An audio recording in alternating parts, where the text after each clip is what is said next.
लग्नाचे दागिने म्हणजे श्रीमंत पेशवाई दागिने, नाशिकचे सुप्रसिद्ध सराफ मयूर अलंकार सराफ। ताज्या बातम्यांसाठी नाशिक न्यूजच्या YouTube चॅनलला सबस्क्राईब करा आणि बेल आयकॉनला प्रेस करा।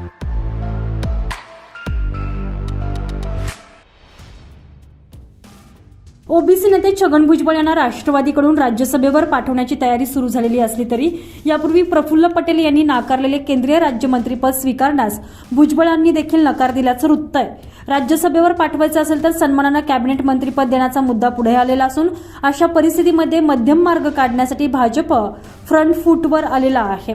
भाजपचे मंत्री गिरीश महाजन आणि प्रदेशाध्यक्ष चंद्रशेखर बावनकुळे हे भुजबळांच्या संपर्कात असून दुसरीकडे राष्ट्रवादीचे नेते पटेल आणि प्रदेशाध्यक्ष सुनील तटकरे यांच्याकडून माजी खासदार समीर भुजबळ यांच्याशी चर्चा सुरू आहे।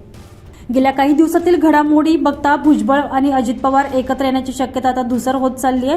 दुसरीकडे मराठा आंदोलक मनोज जरांगे पाटील यांनी आक्रमक पवित्रा घेत उपोषणाची तयारी सुरू केल्यानंतर भाजपला भुजबळांचं महत्त्व वाटत आहे। सद्यस्थितीमध्ये राष्ट्रवादीकडून दिले जाणारे प्रस्ताव भुजबळ यांना मान्य नसून अशा परिस्थितीमध्ये त्यांना आपल्या कोटातून राज्यसभेवर पाठवून आणि कॅबिनेट मंत्रीपद देणं उचित ठरेल का यावर भाजप श्रेष्ठींची खलबत चालू असल्याचं सांगितलं जात आहे। तर दुसरीकडे केंद्रातील पंतप्रधान नरेंद्र मोदी यांच्या सरकारला राष्ट्रवादी काँग्रेसचा टेकू आहे। त्याबद्दल राष्ट्रवादीला राज्यमंत्रीपद दिले असले तरी केंद्रीय मंत्रिपदाचे दावेदार मानल्या जाणाऱ्या प्रफुल्ल पटेल यांनी या पदाचा स्वीकार केला नाही। त्यामुळे आता भुजबळ यांना राष्ट्रवादीच्या कोट्यातून जर राज्यसभेवर पाठवलं गेल्यास फार तर प्रफुल्ल पटेलांना देऊ केलेलंच राज्यमंत्रीपद त्यांच्याही वाट्याला येऊ शकतं। मात्र छगन भुजबळांकडून हे पद स्वीकारलं जाण्याची शक्यता तशी कमीच आहे।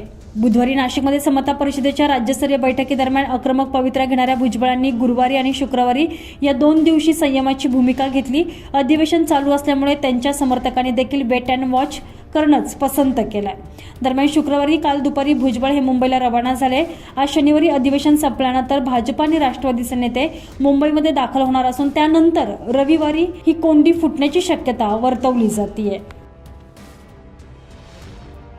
Bureau report, Nashik news, Nashik.